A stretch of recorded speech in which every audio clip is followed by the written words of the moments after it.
Hi, it's been a while. I'm actually feeling really tired today. I don't know if anyone else is feeling tired, if it's like an astrology thing, if it's just a universal thing that people are feeling tired. But I'm feeling tired today, but I'm showing up anyway because I want to talk about taking time off. And this is something that has been at the forefront of my mind as a business owner because I had some really bad habits and patterns that I had to train myself out of coming out of employee land. And I think when I was an employee, I felt this strong need to not take time off from work because I felt guilty. I felt like I wasn't showing up for my team. I felt like I could be replaced. I felt like I needed to prove myself. And all of those things, interestingly, followed me into self employment. So my workaholic tendencies and my guilt around taking time off followed me. And I didn't, I think when I was an employee, I blamed my boss. I blamed my coworkers. I blamed the structure of the business. It wasn't set up properly to support people to take time off. I think some semblance of those things were true, but I wasn't taking the responsibility that I needed to take for myself of making sure that my entire identity wasn't wrapped up in the job, that my life outside of work was my life. It wasn't my like fake life or my not real life, and being at work was real and like the reality, the way my life was supposed to be was when I was at work, and then there were just these moments outside of work that weren't real. And I really had to shift my thinking because I started to realize that it was me, that I was bringing that into my work, that I was feeling guilt and shame, that I was feeling lazy if I wasn't sitting in front of my computer 40 hours a week. Now, again, because I'm self employed, I don't have anyone asking that of me. There's no one pushing me to work 40, 50, 60 hours. But when I started my business, I felt like, well, this is the only way to be successful. This is what we see. We see these guys grinding in their garages to start their software companies, and they work long hours and they don't eat and they don't sleep and they don't take care of themselves. And that was the pinnacle that we watched transpire through the 90s and the early 2000s of like, this is how you build a successful business. And what I want to help you do is understand that, yes, you have a responsibility to your team and to your boss and to the company that you work for, or, a responsibility to your own company to show up and to be fully present when you're at work and to be full of creativity and your problem solving skills and your empathy and your nurturing side and all the ways that you make impact in your work. You have a responsibility to show up. But the only way that you can fully, fully, fully show up is if you also take breaks and you take time off. And for some people, that might mean taking breaks during the day, taking a walk, taking a nap. We are not encouraged to do these things because we are still set in this like 9 to 5, nose to the grindstone type of work ethic. And it doesn't mean anything about you if you're taking time off. It doesn't mean that you're not dedicated to your work, that you don't have a strong work ethic, that you're not motivated, that you're not driven. None of those things are true, but we are taught that that's what it means if we want to step away from our work. Now, I play a dual role in my job. I show up for and advocate for employees, and I also show up for and coach CEOs and business owners. And CEOs and business owners are some of the people who have the hardest time stepping away and taking time off because they potentially haven't set the team up to have the amount of staff they need to support people that are out. And that's a business decision because it's about, financials and profitability. And I completely honor and understand that you kind of sometimes have to be lean depending on the business you're running.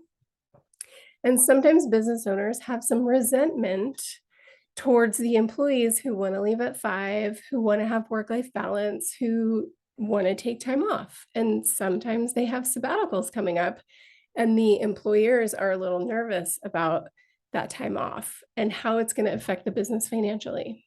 So, I understand and empathize with that side of the table, and I also understand and empathize the employee side. And I think what needs to happen going forward is a really open, direct, honest conversation about how the employer can help the employee to understand that it's okay to take time off and also build it into their business model, build it into their financial plan that people are going to take time off, that some people might have sabbaticals, and to build that time and structure in to their own job as well. Now, I know that's easier said than done, but it's a cultural shift. It's a shift to make sure that you're set up and prepared to handle leaves, bereavement leave or maternity leave. Like, these are realities of being a human that we need to be prepared for. And as an employee, you owe it to your employer to show up, to be present, to be fully there, to sometimes take on an extra project, to every once in a while stay a little bit late just to finish something up. You have a responsibility to finish your projects and not hand them off half done because you want to leave at 5, right? Your responsibility is to get your work done.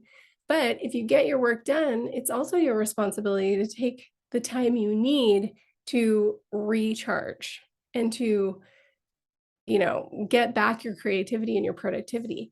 There are many studies that say that time off and time away and taking a walk in the middle of the day helps promote productivity. But for some reason, we think sitting in front of our computers and just grinding, grinding, grinding is how we're going to get the best work done. And that's not true. So when the guilt and the shame and the fear come up in you, recognize them, don't push them away, but then ask yourself why you're scared that you might lose your job if you take time off. Why are you scared that your boss isn't going to trust you or consider you a important part of the team if you take time off? Why? Just ask yourself why and keep going down the layers and understand what it is that you're trying to prove and why you feel you need to prove it. And then just no matter what's going on, if you haven't taken time off for a while, plan it. So don't just peace out and walk out and leave your responsibilities, but plan the next time that you can take time off and make sure it's not too far in the future. Some people are like, well, I really can't, there's too much work to get done. I can't take time off until next year. That's BS. Like, no offense, but you're not that important. Like, just tone it down. Like, whether you're the CEO or a senior manager or someone who's holding the load of the work that needs to get done, it's not your responsibility to carry that load. You have a team. That's the whole point of having a company, is to have a team to disseminate that work.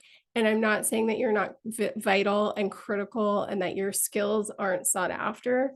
But if you keep thinking that you're the only person that can do that job and the only person that can do it that way, and that if you leave, everything will crumble, that's a little bit of ego talking.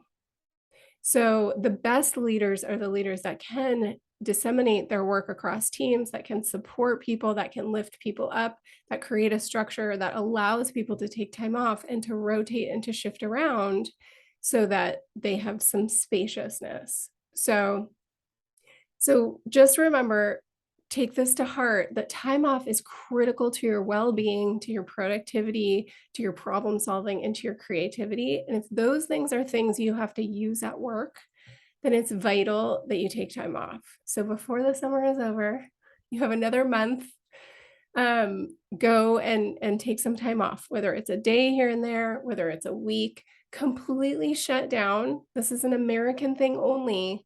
Americans tend to work when they're on vacation. That doesn't count. Taking time off means everything is shut down. That is your life. Like, that is also your reality. It's not a fantasy world to turn off your email. You don't have to be on call 24 hours a day. In the US, that is a unique situation. And if you're American, you've been uniquely trained to believe that that's how you have to show up at work is fully there 24/7, 365. And that's a falsehood. You're not responsible for that. You don't need to do that. Everywhere else in the world, people take time off and 100% time off. They don't check their email when they're on vacation. They would laugh at that, like, what? I'm either getting paid to take vacation or not getting paid to take vacation. Why would I work? That's not a vacation. So just keep that in mind. It's super important. It's important for you as a human, and it will help you show up more fully in everything that you do rather than like half foot in, half foot out, exhausted, not sure how you want to show up. You'll show up fully when you take that time to yourself. All right. I hope that's helpful, and I will be back next week.